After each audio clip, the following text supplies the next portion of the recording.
The one bit of news that did come out this week is that they announced an animated series based on the Tom King Mr. Miracle book. Oh yeah, I did see that. It's Yeah. HBO Max.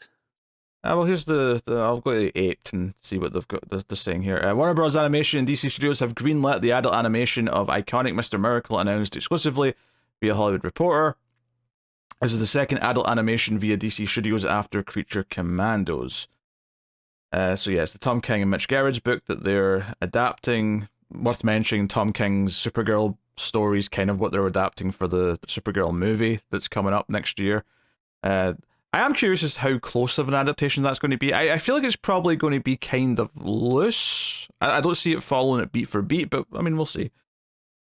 So yeah, and they've just got a description of the comic, so they don't really have much more to add other than just it's been announced that they're doing it. So cool. Yeah. Yeah, I mean it's a great story. I totally see why they would want to adapt it in some form. I feel like it's going to be. For me, I think it's going to struggle a little bit as an adaptation because so much of that comic was defined by its structure. That I think it's hard to imagine it in a different medium and working as well. Yeah, that's fair. I mean, maybe animated's the right place for it, but then part of me thinks that I don't know, maybe live action would have offered more, like, so you wouldn't be able to do the same thing as the comic, but maybe you could substitute in certain stylistic things that could, you know, make the adaptation unique in its own way. And I'm not saying that animation can't do stylistic things. Obviously, it can. I just don't know if it can get away with like as much as a live action could. I feel like it has to be a bit more straightforward inherently. Yeah, I feel like maybe if you'd had like two different styles of animation for different sections, that could work. But yeah, it's a hard one. Because I'm imagining those bits where it was like just Darkseid's face and it was like old VHS footage or whatever. And I'm just imagining that in live action where it just cuts to like a 4:3, like grainy VHS and just seeing his face. And then the screen goes black and you just hear Darkseid is. Like, it feels like almost like a Cthulhu cosmic horror of like Darkseid's coming kind of thing. But hey, I mean, it's definitely an interesting thing to adapt, and maybe it points to kind of what the animated movies were doing for a while, but obviously they were kind of dull and mostly uninteresting. But maybe this idea of taking prestige series that have got a lot of acclaim and actually building full like limited series out of them in some either animated or live action form, I think could be an interesting thing for them to do as projects.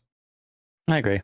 Yeah. Like I said, I'm a little bit cautious about this one, but more just because of how specifically unique to the comics format the original was, as opposed to anything about the actual story. But yeah, well, yeah.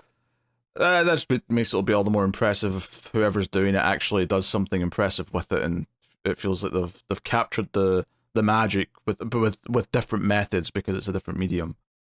Yeah. So yeah, well, we'll see. But that is before we do move on. Did you see about the even more delays to Batman? The Hush 2 stuff? No, I did not. Oh, so I assume you already talked about the 161 being pushed from June to July. I don't even know if we did, to be honest. I don't remember this, but go on. This is getting exciting. So 161 has been pushed from June to July. 162 has been pushed. Would have been scheduled, was originally scheduled for that date in July, but that's now been pushed to September, which is when the new Batman series is supposed to launch. Let's point out. Issue 1, yeah. Yeah, and 163, which is the final issue of the Hush 2 stuff. Well, first half, yeah, is now scheduled for October, which is after the launch of what the new series was supposed to be. Oh, we'll be on issue 3 of the new series by the time that comes out.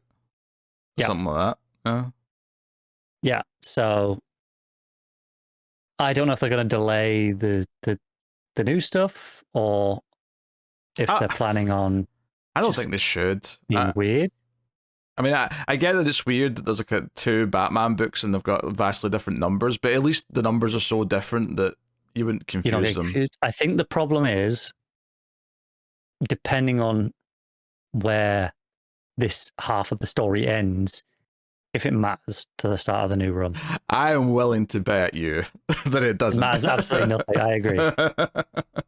Yeah.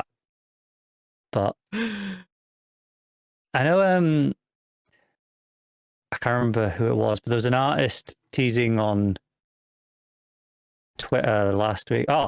It was a Ram V and Fornes are working on a Batman book, so we know that. But then so Mark Morales posted something. They'd inked over some Tony Daniel Batman stuff, and it's a 3-parter, but that's not been announced, and there's nothing about it. So I'm like, well, you got 3-part Batman issue stuff you could use to fill in if you need to accommodate these delays anymore, I guess. For Hush 2, just it depends what it is, because it might be like a Black Label like style prestige book or something. It could be, yeah. It's hard to tell. I don't know. Like, honestly, I'm not liking Hush 2. They can take as long as they want. I don't care. Is anyone liking Hush 2?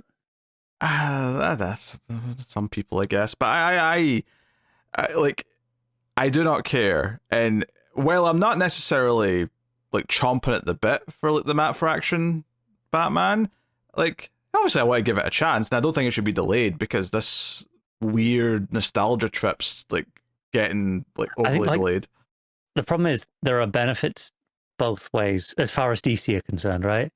In that Hush 2, despite our complaints, is selling pretty well. Mm-hmm. And if they launch another Batman #1, there's a chance people go, this just really doesn't matter, and just buy the Batman #1, and they lose some sales on the rest of Hush 2. Of course, it just being delayed might mean people just drop off and don't come back in its own right, and maybe having another Batman book there to pick up the slack will be good. Like, I don't know which way they're going to look at it and go, well, that's the choice that we make.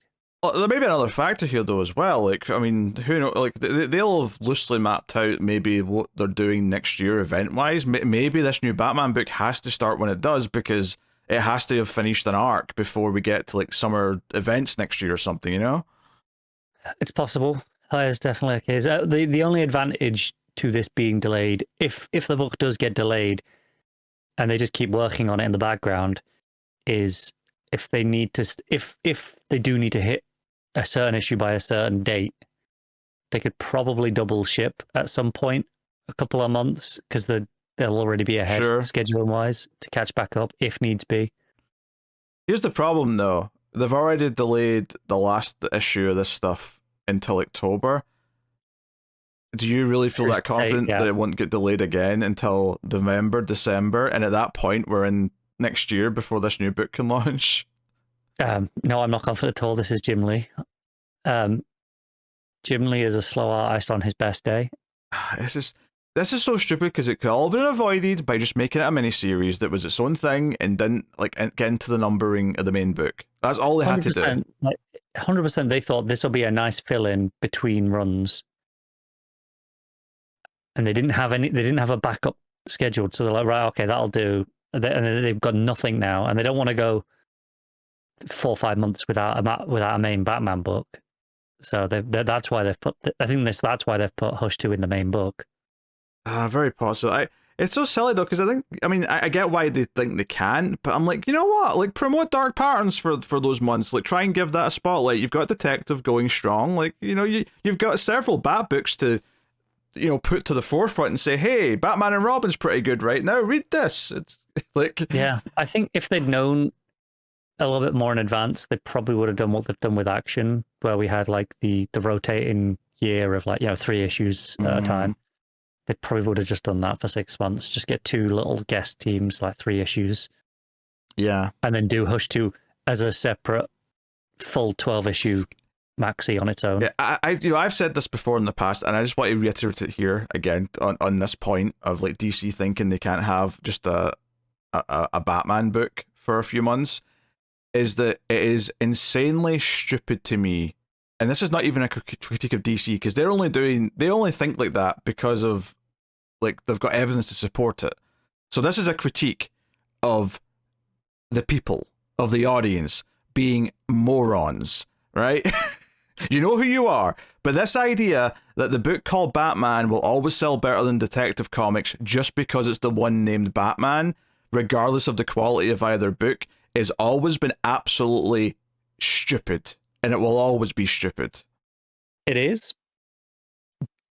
But I'm gonna mildly defend DC here in a very specific, in this specific instance. Having no Batman book for 5 or 6 months, whatever it would have been, if they hadn't had Hush 2, right, between the two runs, it's not just a case of, oh, well, now we can promote the other books. It's a case of they are actively losing money by not printing Batman. Oh yeah, I mean, my point there wasn't to critique them not having this gap. It's just going into that general buying point of Batman always sells better, even when it's much worse than Detective, or in this case, a Dark Patterns is coming out, a Batman and Robin exists, right? Whatever other Bat books exist, because it doesn't really matter typically which one is which. You could easily swap Detective and Batman around right now, and it wouldn't matter. If Tom Taylor was doing his story in Batman, it wouldn't feel out of place. It would just be, that's the story in Batman, and over here we're doing Hush 2 in Detective Comics. We could put the Batman and Robin story into Detective Comics and say that's none of it mattered. The title, what title it's in, is completely just irrelevant. It just happens to be where it is. But Batman will always sell better because it's named Batman, and that makes me think that people are idiots. Yeah, maybe.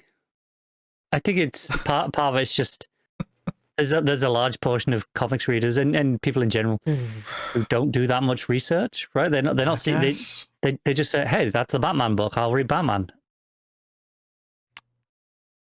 Like, I'm not saying they have to be hypercritical. I'm just saying 10% of awareness and effort. That's it. 10%. That's all I'm asking for. I get it, but I'd rather than be reading just Batman than nothing. Well, maybe not right now. That might turn them away for good, but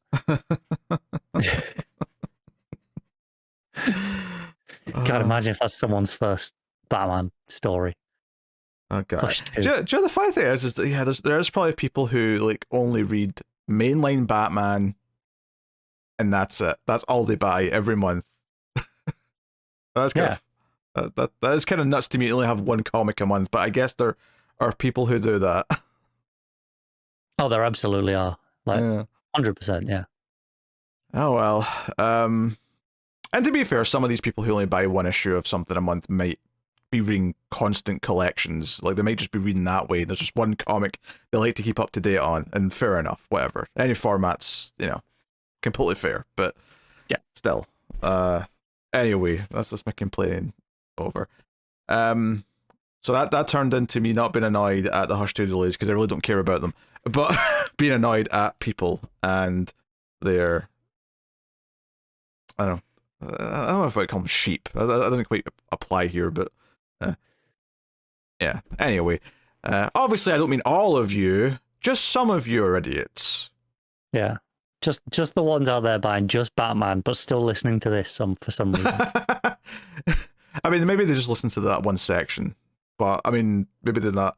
Like, there's no just Batman this week. They're not here. It's fine. That's true. That's true. I mean, don't get me wrong. I do expect there are people who like the Bat line, and they don't really buy any of the other books, but they'll buy Batman, Detective, Dark Patterns, and maybe Nightwing, Batgirl, whatever, and That's, I kind of get that. Like, you've got a corner you like, you stick to it.